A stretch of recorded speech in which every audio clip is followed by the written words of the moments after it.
Bob, would you introduce tonight's speaker? Roger is a communications engineer. He has an extensive background in propagation. He spent some time down in Antarctica studying aurora in his early years, and later he spent quite a bit of time in propagation studies and studying sporadic E and aurora, and also he spent quite a few years with what is now the Space Weather Services for Australia, doing propagation forecasting. So Roger is an author, an editor. He's written many, many articles. We're delighted to have him. I first came across Roger when I saw a presentation he gave to a radio club in Australia. He did this a few years ago, and I was really impressed with what he had to say about propagation on 6 meters. He had a lot of material to present that I'd never seen before. So I thought I would contact Roger, and I asked him if he would share all this with hams in North America, and he graciously agreed to do so. So Roger, whenever you're ready, please go ahead and enlighten us about the magic band. Okay, let me share the screen here.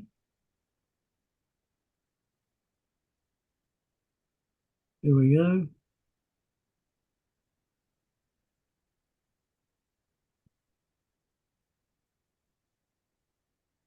Okay. A minute, how do I get rid of that? I see too much. Thank you. Okay. So this is for you guys in the Madison DX Club. Long haul ionospheric propagation on 50 megs. Involving sporadic E, transequatorial propagation, F2 for the magic long haul DX. The following presentation is non-fictional and definitely depicts actual situations, events. So radio amateurs are warned that images and diagrams may depict DX that has been missed. Let's begin at the beginning. Here's me on the eve of getting my license. This is 1964 in the shack that I had in my parents' home in Melbourne, VK3. I was an avid VHF shortwave listener. And the first band I got on was 6 meters, of course, only running a couple of watts, up to about 20 or so. But I had a different transmitter every fortnight. I was also an avid constructor. So, what's it like? One morning, listening idly on 5150, amongst the white noise, bang, CQ, W7GJ, S9 plus, then a deep fade, back to S9, then whoop, silence. And then you hear a weak W9 call, a K5. So, our experience of sporadic E propagation, when the band opens, it's often chaotic. Propagation may jump from area to area. Stations a few kilometres away work others you can't hear. The MUF might rise over hours or only minutes. Signals can appear and disappear suddenly. They last only minutes or for hours on end, are often strong, punctuated by deep, rapid fades, and sometimes appear from unexpected directions. Every sporadic E propagation event is different. So let's have a look at the ionosphere. Here's the familiar sort of diagram. At night time, you've got an E region and an F region, sometimes called layers, although strictly they're very thick layers. In the daytime, we've got DE, F1, F2. What's going on there? The ions in there, in the whole region, are specifically nitrogen, oxygen, and nitrous, I should say, nitrous oxide. Here we are. looking at the various regions. These are familiar curves. As you go up, there are the temperature decreases and increases. But once you get into the F region, into the thermosphere, it increases. And the electron density increases. So you get a bump there in the E region and a bigger bump in the F region. Here's a more detailed diagram of the same thing. The red line, of course, depicts temperature and the various pauses. There's the tropopause, the stratopause between 50 and 55 kilometers, and the mesopause and the turbopause. The mesosphere begins with the mesopause, and the turbopause pretty much ends the atmospheric mixing of all of the gases in our atmosphere. Sporadic E appears on the left-hand side there, you see, and often it begins high and descends low, but not always. Mount Everest and severe thunderstorms are sort of well in the bottom there in the troposphere.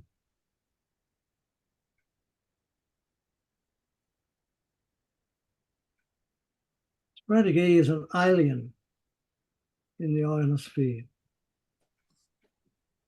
Mid-latitudes, Australia, New Zealand, North America, Europe, those areas where mostly we live.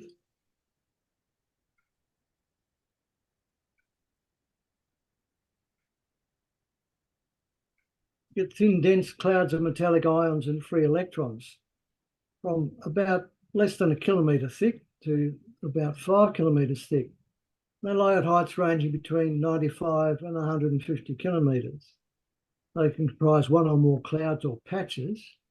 Might be continent-sized, rarely, thousands of square kilometres, often, or only 100 metres in diameter.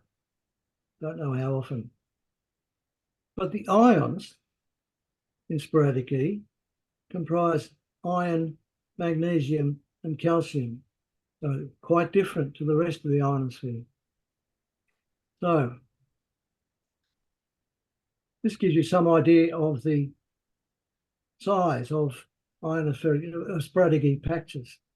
This is diagrams from the over-the-horizon radar, known as the Jindalee radar system in Central Australia, looking to the north.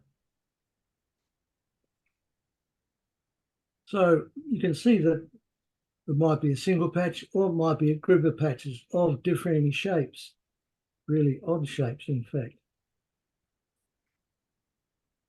The ions are space dust, as I said, iron, magnesium, and calcium. And they produce an electron density often well above what appears in the F layer or the F region. So how does this happen? Well, it happens with wind shears. We'll get to exactly what wind shears are a bit further on.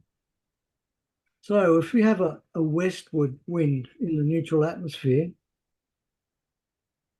and below it an eastward wind in the neutral atmosphere, it will push ions together in between them and compress them. The electrons follow the ions, move along the field lines. So the blue curves are the geomagnetic field lines in the mid-latitude regions. Here's the famous equation from Dr. David Whitehead, whom I met and saw several presentations from back in the 1970s. So the velocity in the Z direction, that is up or down, is dependent on those factors there, the angle and the incident angle at the field line and the strength of the field line, that's the H. and the change in the Y direction. So it typically takes 100 seconds to compress the ionisation once a wind shear forms. If the process were perfectly efficient, sporadic layers would only be 100 metres thick, but it's not all that efficient, so they end up being around 1 or 2 kilometres thick. So things to note: left to itself, sporadic layer or cloud or patch would disappear in a few minutes as the ionisation would disperse by diffusion. In other words, blown away by the wind in the neutral atmosphere. The wind shear ensures continuous formation of sporadic E, even if there are large changes in the horizontal winds. That's large changes in speed in the horizontal winds. The wind shears occur both day and night, so sporadic E occurs daytime and nighttime, not dependent on the sun. Wind shears sometimes stack one above the other. Thus, 2 or more thin sporadic E layers can form separated by a distance of 2 to 10 kilometres, like this. These are electron density measurements made by rocket in the US in the late 1950s. So you get the one on the right was made in the 1980s in Japan. The one on the left was made in the US in the late 50s. So you get quite a distinctive stacking of layers. So what's the life cycle of those ions? This took many years, or many decades to work out, but this gives you an idea about it. So meteors plunge into our atmosphere and start to abrade in the E region at heights between below 150 kilometres down to about 100 kilometres. Solar radiation or photoionisation, mostly in the day, and charge exchange, daytime and nighttime, will generate ions. And those ions drift upwards and descend through gravity and diffusion, in other words, blown by the wind, and go down the field lines at point 4 there. The neutral winds in opposite directions push them into a thin layer, which has a tendency to descend from around 150, 160 kilometres down to 100 kilometres or just below, where they dissipate in a chemical sink. You get recombination of the ions.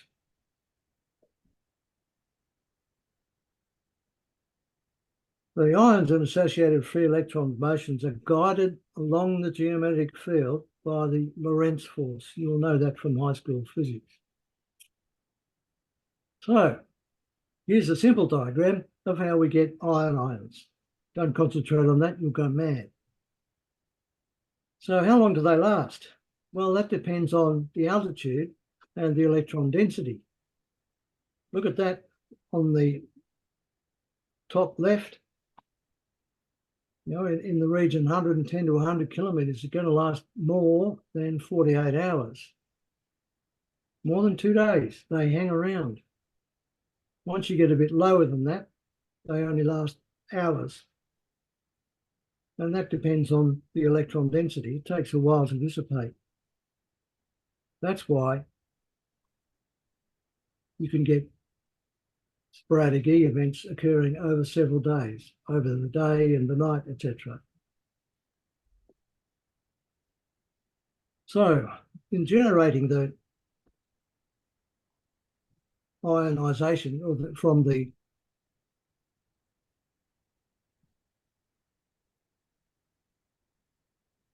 meteors, in the mid to northern region of the Earth, the electron or the electric field between the E layer and the F layer draws the ions upwards, and they once they get to a certain height, they will drift down the third lines, as I spoke before, which is why they congregate very largely in the mid-latitude. That's geomagnetic mid-latitude, illustrated here. So that central band between 10 degrees and north and 10 degrees south follows the geomagnetic field. Those lines are just the smooth geomagnetic latitudes. So it generally occurs between 10 degrees and 60 degrees south or north. So what drives those?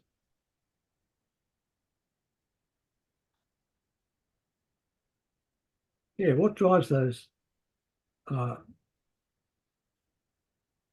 winds that produce the wind shear?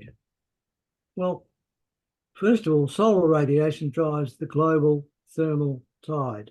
In other words, it heats up the atmosphere, which tend to drift away from the subsolar point on the atmosphere. So east, west, north, south. And thermospheric winds from polar cap processes. I'm not going to go into that exactly. That's pretty complex. They excite what are called planetary waves. These are large waves in the atmosphere, waves of atmospheric density and temperature. They're having periods of between 2 and 16 days. 2, 5, 10, and 16 days. Gravity, or we might say buoyancy, gravity waves from atmospheric shocks and ripples join the mix. All sorts of atmospheric shocks can generate them. The atmosphere, in fact, is a roiling soup of gravity waves. Then planetary waves corral the ions and push them into big regions. So large vortices in the E region, neutral atmosphere, corral those ions. And atmospheric tides, that's the daily rotation, heating and cooling of the atmosphere, create planetary waves and gravity waves. They combine to generate the wind shears that create sporadic E. So in order to get sporadic E, a lot of ducks have to be lined up. It's seasonal because the meteor rates are seasonal.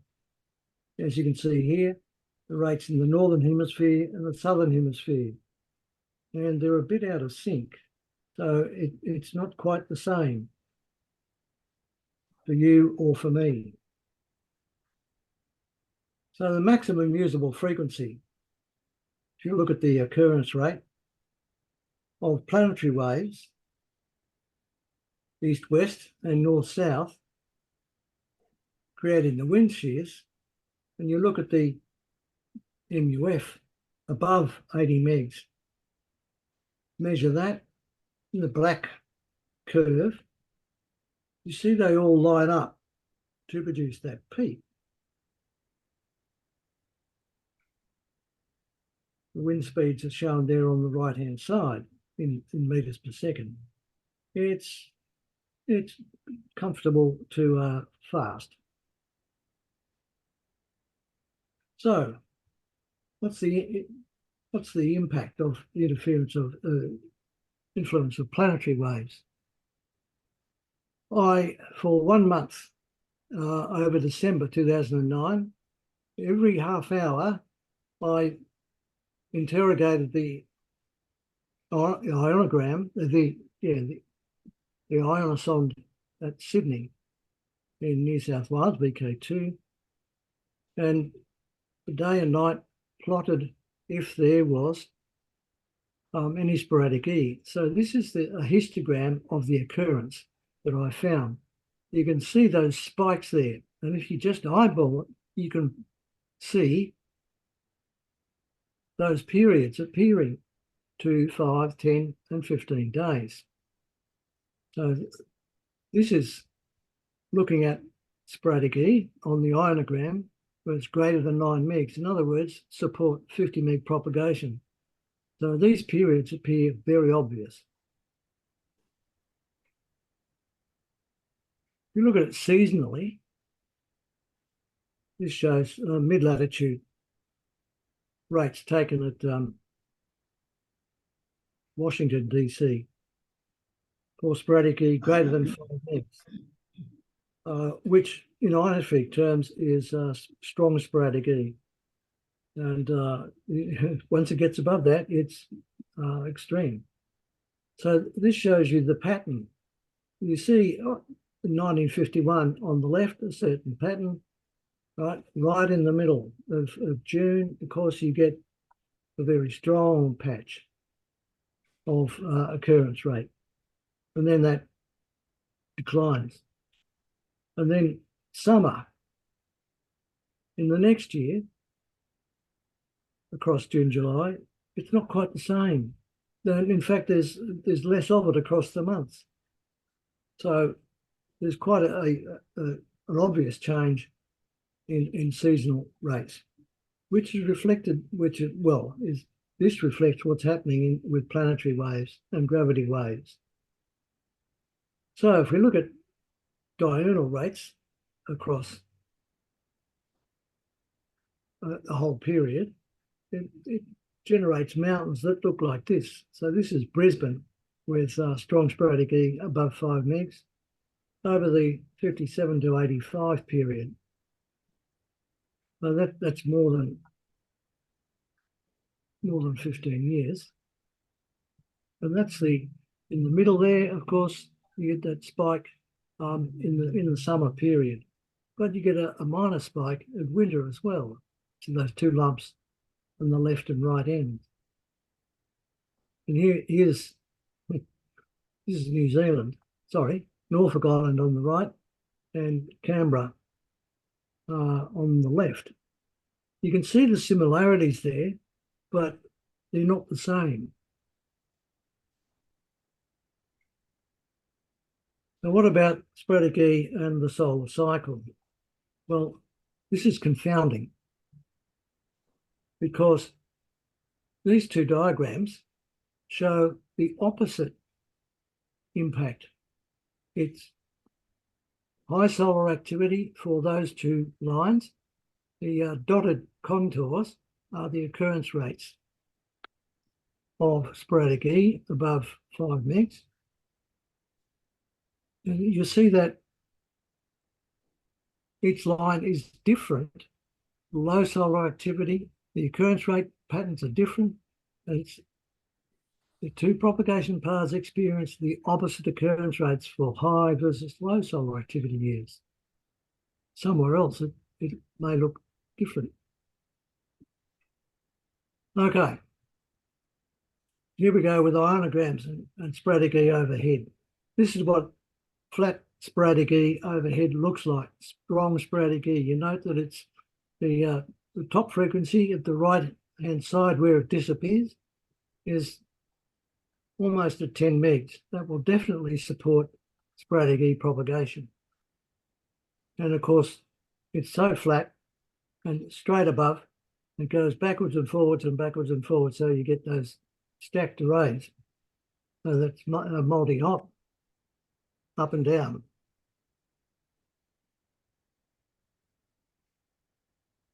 So let's look at the geometry of sporadic E propagation. This is the general arrangement.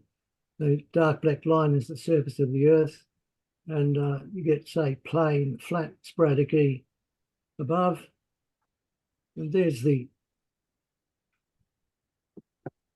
equations that determine what can happen. So the maximum distance depends on the radius of the Earth and the height of sporadic E. So there's a maximum distance there, even if you could launch a ray path tangential to the Earth, which is pretty close to impossible to do unless you have a negative horizon. Some people manage to organise that. This is the sort of mathematics that will determine what happens. Looking closely at it, in ionospheric terms, in predicting what an MUF will be for the reflection from a sporadic E layer, it's called the M factor. And it depends on the angle I there. Well, it could depend on the other angles as well, but strictly speaking, I and R are equal, so that's okay. But the angle to the plane of the horizontal plane of the point of reflection at the sporadic E layer gives you a measure of what the MUF will be. If you plot that out, you get ray path elevation angle, and then you work out the M factor. This is the sort of diagram you get. So it depends on height, of course, because that affects the incident angle at the sporadic E layer, or patch, or whatever you want to call it. So sporadic E layers aren't always flat. In fact, probably rarely so. This shows an ionogram where the sporadic E layer is really thick. It's called spread ES in the ionospheric terms. And so you've got quite a dense layer here. The maximum frequency is around 15 megs there. So this will definitely support 6 meters and a lot else. And of course, you're getting multiple reflections there, which I've between both the ground and the E layer and adding to each other. So you get quite complex ionograms. So in a presentation I saw by ionospheric scientist Dr. David Whitehead, who articulated the wind shear theory and that equation I showed you earlier, he said the layer is often rippled or crinkled, to quote his terms. So it's going to look something like this, at least on the underside. So if your ray path of your transmission strikes the ripple at a bit of a tilt, you're going to get a caudal Hopf propagation. But those ripples are very close together, 1 to 2 kilometres, perhaps at most 10 kilometres apart. We're not talking 500 kilometres or 1,000 kilometres. There's probably no other patch like that. And the whole layer isn't necessarily tilted, but it would appear that way looking at it from a different viewpoint. So at the bottom there shows how I can derive the M factor, the MUF factor, if you like, for rippled layers. So the MR factor, as I've put it there. I've published this back in 2012 in Amateur Radio magazine, which I now edit, and CQ-VHF. So what happens to the maximum usable frequencies? It pretty much doubles them.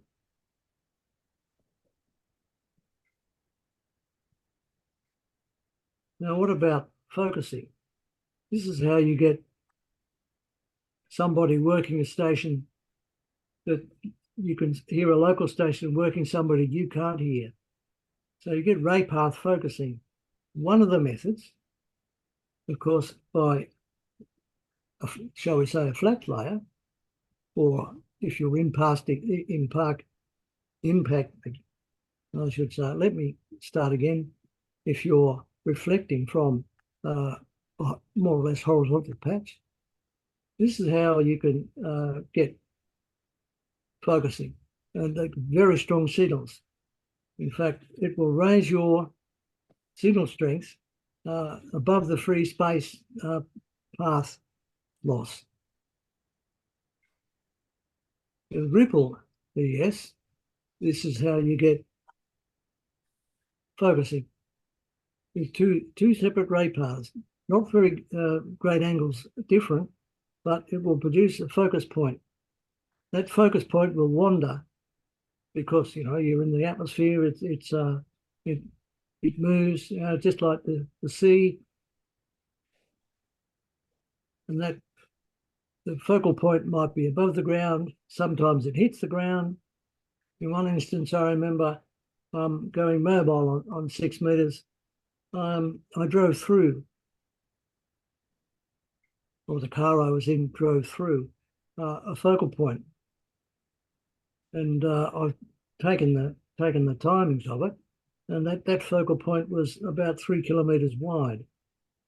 But somebody within hearing distance of me could not hear the station I worked. Now, remember that equation way back? Sporadic E is controlled by, or the rate of sporadic E occurrence is controlled by the strength of the horizontal geomagnetic field. So here's the contours. You see that over Asia, East Asia, Southeast Asia, it's quite high. Whereas over the South Atlantic, and unfortunately over some parts of North America, it's not particularly high. If we look at it from ionospheric measurements in different ways, different diagrams here of the alley observations of sporadic E greater than or equal to 10 megs, which is really strong sporadic E, you get this sort of diagram. The Kokubunji is in central Japan. Wakanai is a bit further north. Fort Belvoir in the States, of course, they all stack up. They peak at the same period, of course, which is summer. We all know that. Of course, in the southern hemisphere, the Christchurch ionoson produces a curve like that.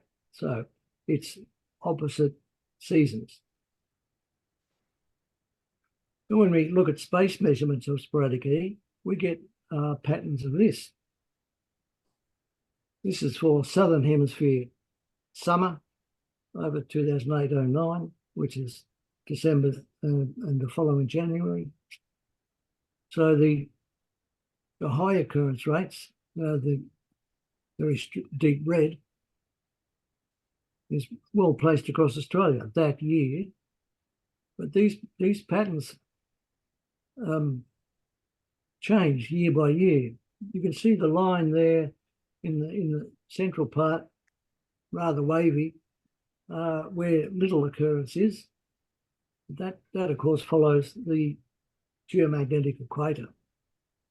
So you can distinctly see from that diagram that I showed, of the mid-latitudes, geomagnetic mid-latitudes. It's all confined in those areas. Here it is for the northern hemisphere summer. Of course, there's nice big red patches over Europe, across the Atlantic, and it sort of declines over America, North America, and then over the North Pacific, it improves again. But in another year, it will look slightly different to that, sometimes rather different. So what happens when you look at radar reflections? This is a recording from a chirp radar developed by Andrew Martin, VK2ZRH, which he is running out of. It's a bistatic radar running in Victoria. And his transmit station is about 120 kilometres west of him. So this is the sort of reflections you get out to 7,000 kilometers in this instance. And you can see the distinct peaks, first hop, second hop, etc. Is it third or second? Yeah, it's kind of hard to dig out. Sometimes it's fairly obvious, sometimes it's not. The red line is the system noise floor. So all of those peaks and dips along the way indicate that there's sporadic E spread out across that range, which in this instance was out over the Pacific. So looking at this, you can see the areas I've delineated with arrows backwards and forwards, sort of backscatter from the surface, Earth's surface, mostly sea here. And this shows in this instance, where the transmitter was, 30E in red, and where the receiver was, VK3UU. So you can see the distinct patterns there. And here, in fact, is a reporter, online reporter snapshot for a particular event in 2012. So you can see that across to Peru and South America, that in fact was OA4TT at the time, and directly across to Mexico.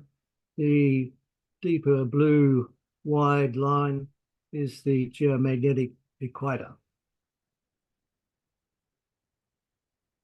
Now here's a view of a particular contact between VK2FLR and OA4TT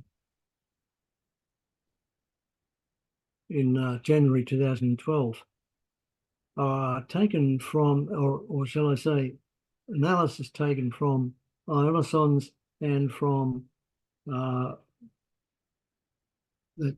Andrews VK3OE's chirp radar.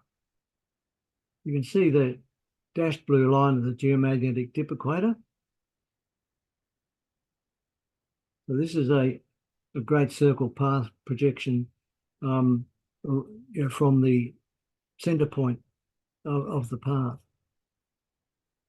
So the round spots are ionospheric reflections, and the crosses, the X's, are sea or ground reflections. Now, getting back to what happens at the equator, the equatorial ionospheric anomaly, which is in the F layer, is generated by solar radiation. So it follows the sun. So either side of the geomagnetic equator, you get these rather large bulges in the intensity, in the electron intensity, ionospheric intensity in the F region. And the best shape and intensity occurs at the equinoxes.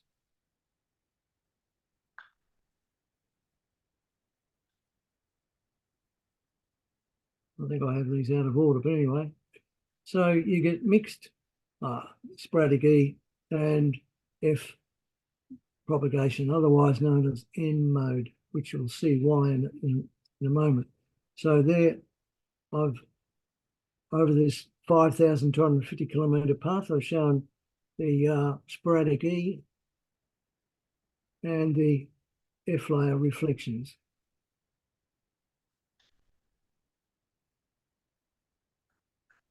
So here we are. This is why it's called, when you look at the ray path analysis, you get sporadic E, F2, it looks like an N, distorted N, but nevertheless, in scientific circles, it's called N mode. So here's an analysis of actually Andrew 3OE's ray path. Sorry, radar. So they're down towards VK2, just near the transmission reception points. There's that large grey blob. It appears to be sporadic E. That happens to sit above the Ionospheric at Canberra and Sydney at that time. The Sydney one has since closed. And you can see the reflection point of the sea east of VK4, east of my location now. And you can see the radial distances I've marked there in black, and the location of the Southern Equatorial Ionospheric Anomaly, EIA. So this is how we get into transequatorial propagation. There's two types: afternoon type, which is experienced predominantly between 1400 and 1900 local mean time. I say predominantly because not always. And that is relative to the path midpoint. If it's north and south, fine, it's relative to the path. If that stretches east or west, of course, you have to look at the time of the mid path.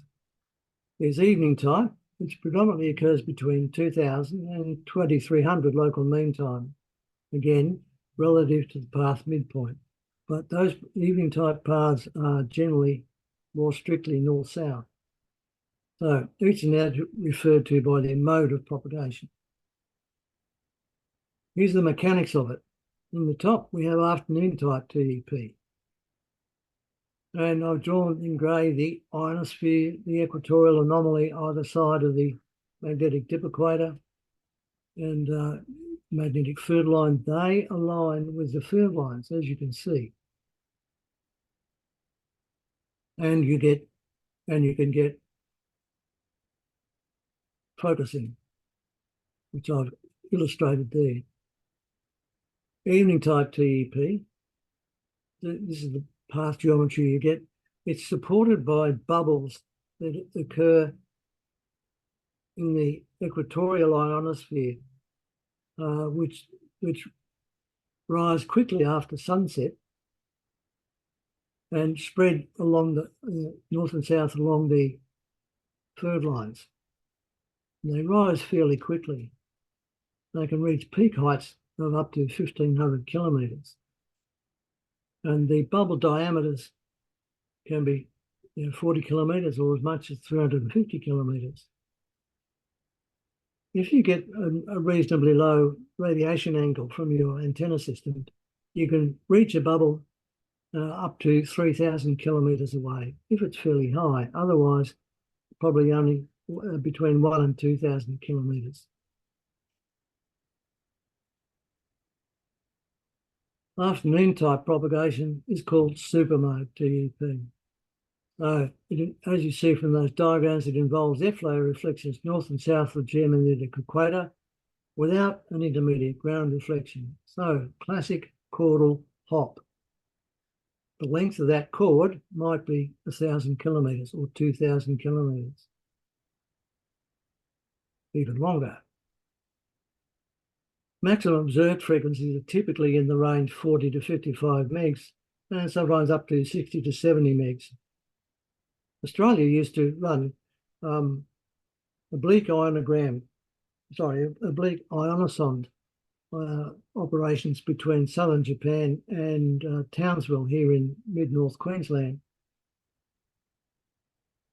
which and the ionograms for there used to go between 4 and 64 megs, and you often saw the extension sporadic E well into the 55, 60 megs, sometimes above up to the 70 megs.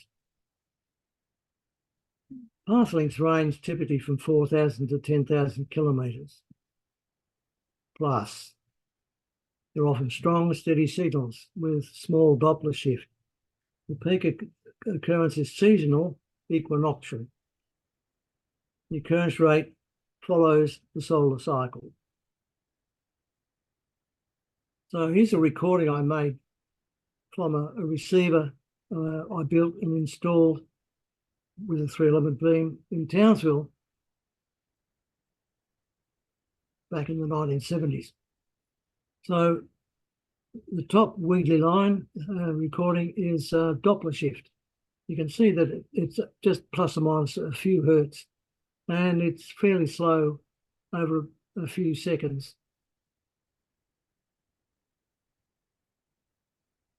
And the bottom squiggly line is, of course, the signal strength. This shows the an afternoon time in April 72. Now, evening type CEP is called ducted mode. The propagation is via ducting or guiding through equatorial plasma bubbles, as I said before. These are further line bubbles or tubes or misshapen tubes of depleted ionisation which thread the nighttime equatorial ionosphere, extending symmetrically north and south of the geomagnetic equator. Path terminals lie close to near conjugate areas. That's magnetic conjugate. Aligned at narrow angles orthogonal to the geomagnetic equator. Maximum observed frequency often extends to 144 megs, sometimes to 432. And with recent study, I think it will extend to 1296. All you have to do is have a go.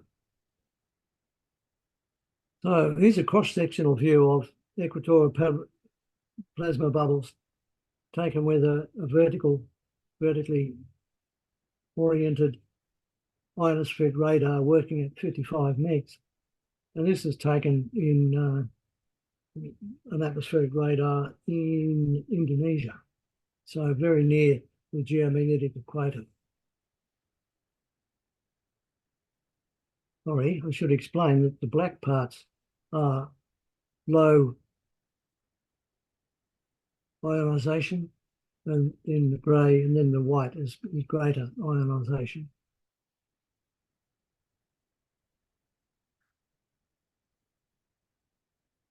So, going back to Andrew's radar again, you can get TEP with sporadic extensions.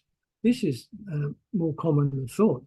Back in the late 70s, early 80s, from a location in inner city Sydney, friends and I shared a shack, and we worked JAs in the afternoons. But we had to do that with sporadic extensions, with sporadic over Brisbane. And it was comparatively common. It's even more commonly noted these days. So this gives you the general geographic view, the black path, etc., the grey line, day, night, interestingly, and the position of the equatorial ionospheric anomaly. Now here's this radar taken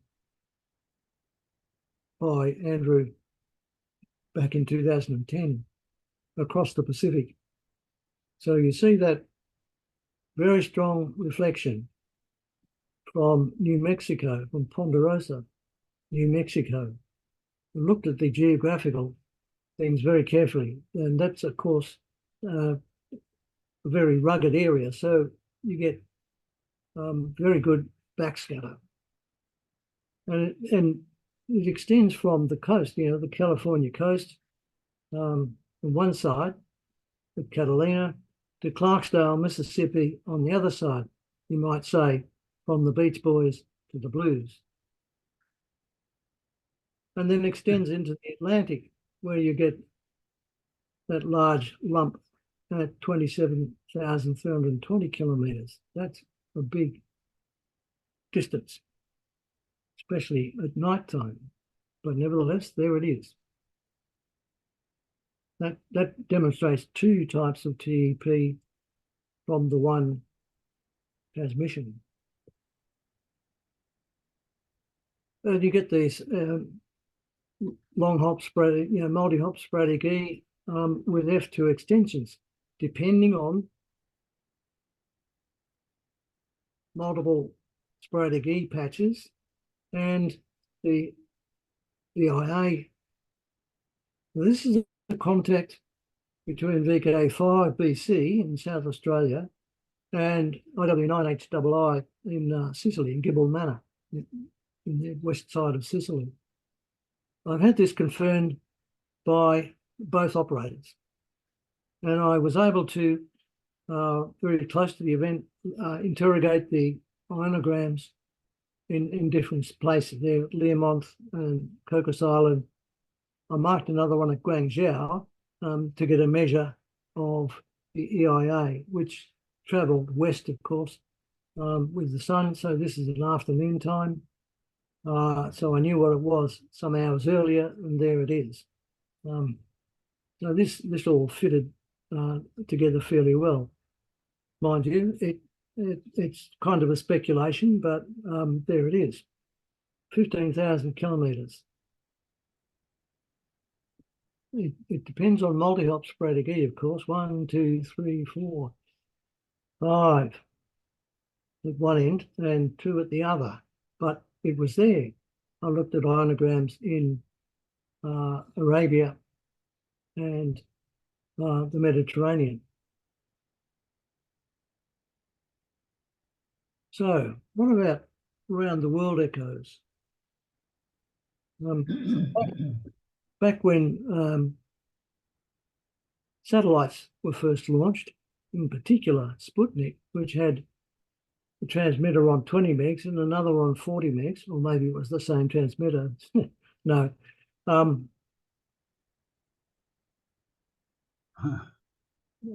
There was reception from it on 20 megs and 40 megs from the opposite side of the Earth.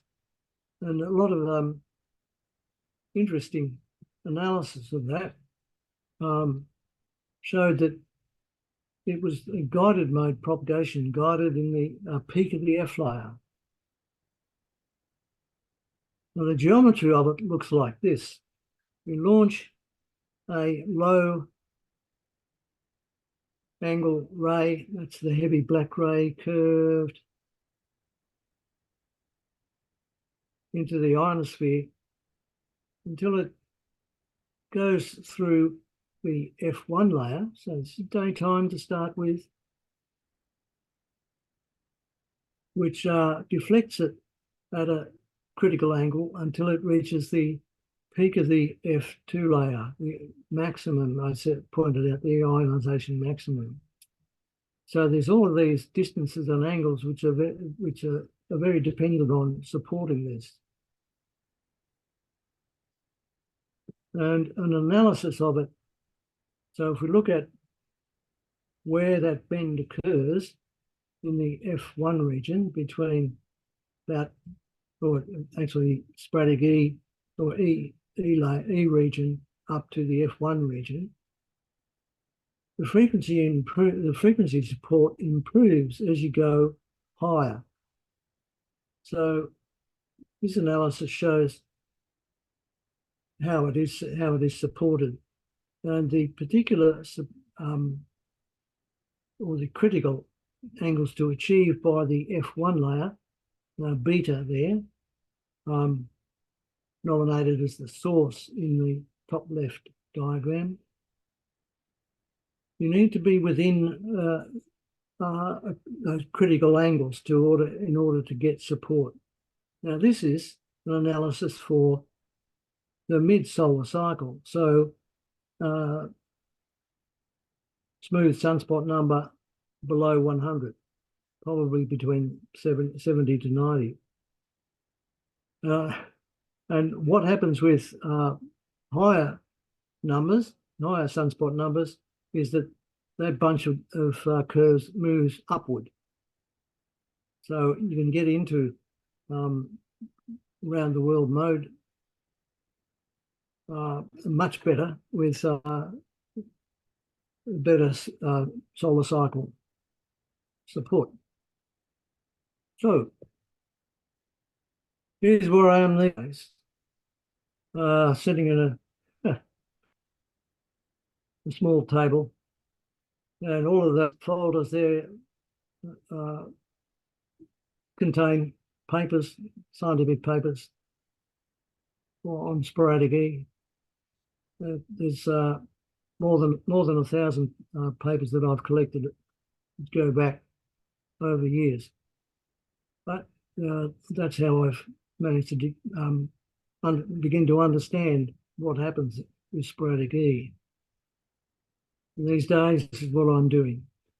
Thank you very much. I will take questions. Do we have any questions or comments? Yeah, this is John, WA1EAZ. Are you hearing me? We are. Yep.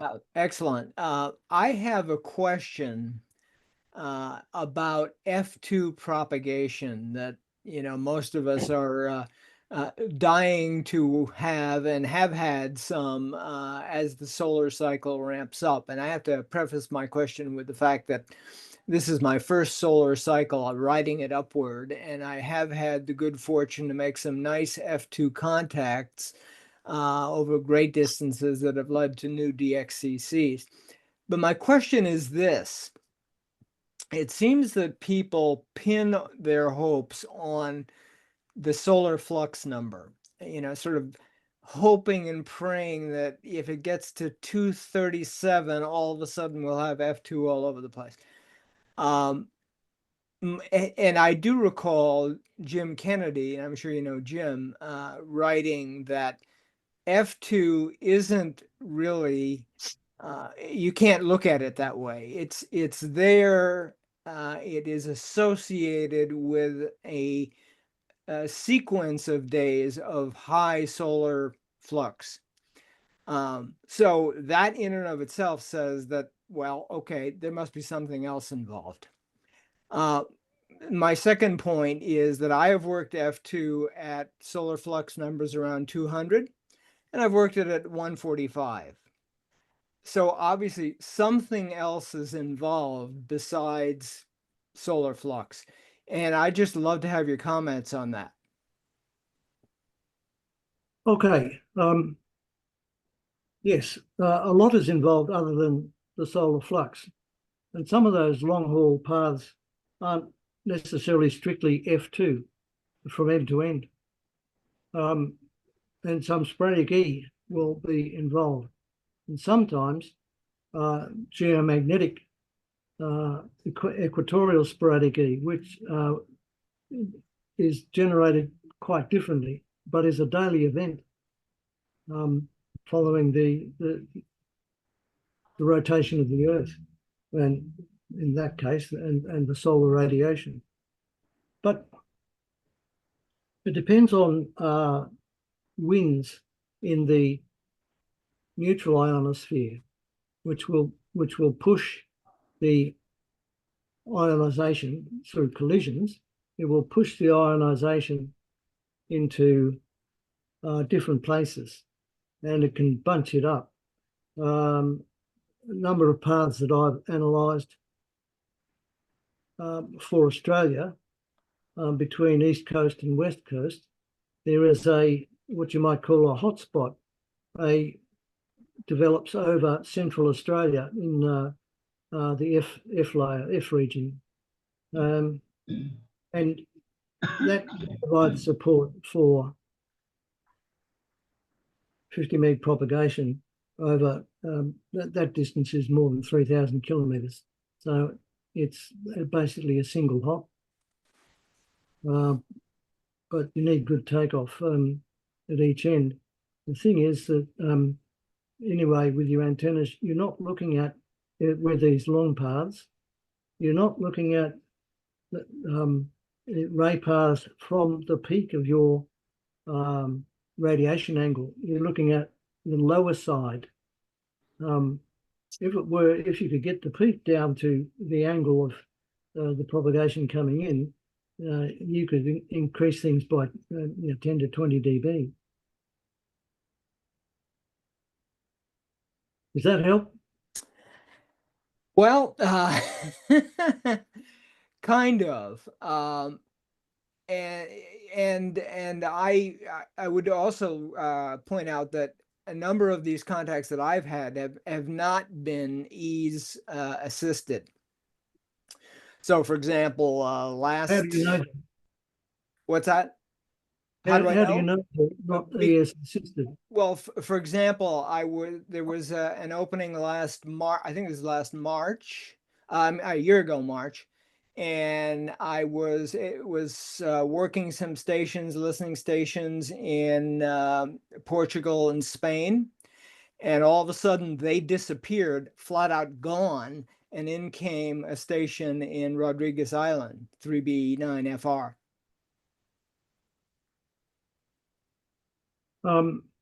That suggests focusing for a start, and sudden appearance, disappearance, or sudden disappearance suggests sporadic E moving.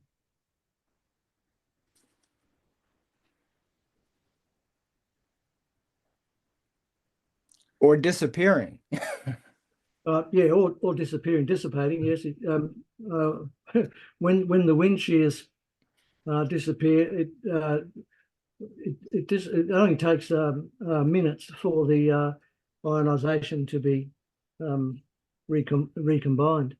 Yeah, I don't want to monopolize the conversation here. I'm sure other people have questions, but I guess just one more question or point is, do you agree that focusing completely on solar flux is bound to leave you disappointed in terms of trying to figure out when you're going to have F2 propagation? Yeah, there's no direct correlation. Yeah, that's what I thought. Day by day, there's no direct correlation. Yeah, with the high solar flux, the incidence is greater, but you can't tell one day to the next. Yeah, and I was hoping you'd tell me what those other factors would be. Well, if you could get measurements of the winds in the ionosphere, that's one thing. In other words, planetary waves in the F region, that might help. But you need to know from which direction they're flowing, and all of that, so which direction they're going. So that's not always not readily available, shall we say? Right. Well, thank you very much. Roger, I have a question regarding not transequatorial, but SSSP, what JE1BMJ he had coined short skip summer solstice propagation that us folks in the States often see to just about every summer around the late June, early July timeframe to Asia. Can you explain that? Is that seems to be a chordal type thing? That the example that you gave between VK5 and Sicily indicated 5 E-skips. I mean, they have to be perfectly aligned and quite dense at 5 different spots. And I'm not sure if we really see it that often. Could that possibly be a chordal type propagation as well? Over. Well, our Japanese friend has postulated a very interesting theory. Well, a very interesting hypothesis, I should say, which I have examined at length and published an article in Dubis back in 2011, I think, 2012, somewhere around there. He's asking a lot of the path characteristics, and I don't want to sort of, somebody has to come up with ideas sometime. I don't want to trash what he's tried, because you've got to you have to start somewhere with these sorts of things. And good on him for giving it a lot of thought and a lot of research. well, I researched the same things and exactly the same paths and contacts that he delineated in his article, but he's asked he's sort of asking for support in the lower, well, below the thermosphere, where 50 meg radars, atmospheric radars, find sort of ice layers in the lower thermosphere, and he is conflated the 50 meg radar with the vertical propagation with horizontal propagation, if you get what I mean, because those signals between JA and North America, shall we say, horizontal propagation, whereas the radar is vertical propagation. And the radar finds reflections from anomalies in the atmosphere at around 3 meters apart, so half a wavelength at 50 megs.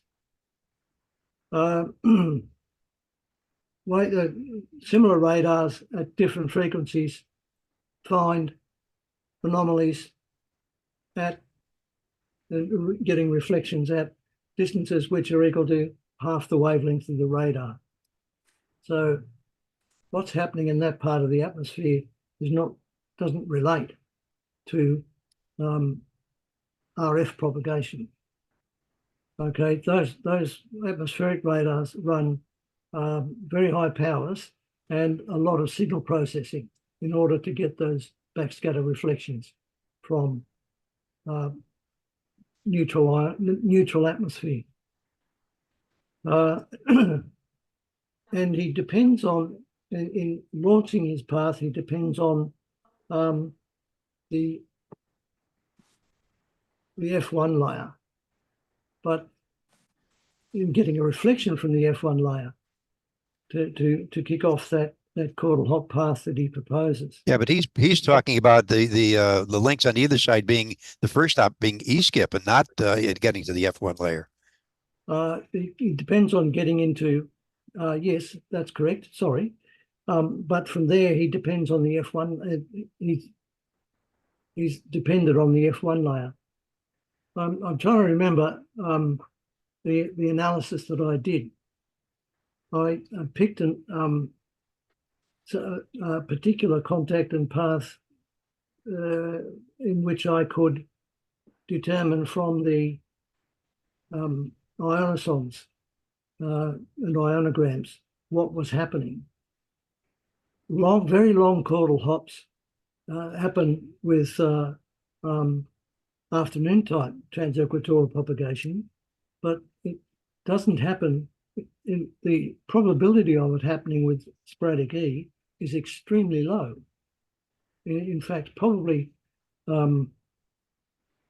non-existent, because it would require particular tilts to be available at particular points, more than 1,000 kilometers apart.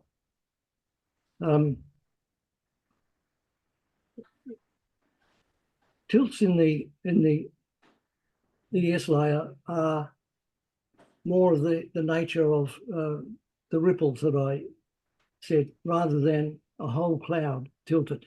What are you watching?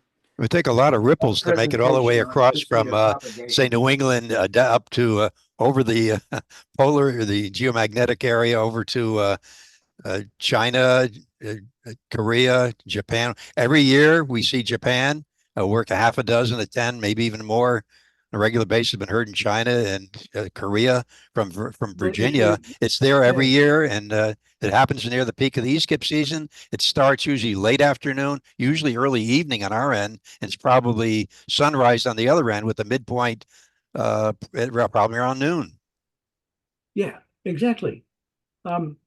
and that's dependent on gravity waves and planetary waves. And in summer, particularly in those regions, geographic regions, for that matter, geomagnetic regions, it peaks in summer. It peaks across summer. If you look at a whole bunch of ionosons at that time, they're all working hard. The sporadic E is very, very prevalent. As for lining up a bunch of clouds, one after the other, not necessarily rippled. They might be flat. Some might be rippled. I don't know the prevalence of the rippled ES, but the probability isn't zero. And in fact, I've been able to determine from one study that I read that shows the probability is different at different places, and you'd think that actually makes it worse. But you multiply a small number at each end. That's how the probability factors work. You actually get a greater number, so it actually improves the probability. So I don't believe our JA friend, and I examined his hypothesis at length. If you want, I can give a talk on that, which would help. Unfortunately, people keep recirculating the idea, which is unfortunate. I mean, self-learning and training and that sort of thing in this hobby is rampant, which is really good. And he had a go at trying to explain it and trying to explain the prevalence of it. But that's the way science works.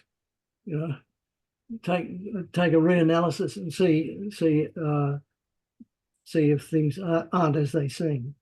Very good. Thank you very much, Roger. No problem. Any more questions?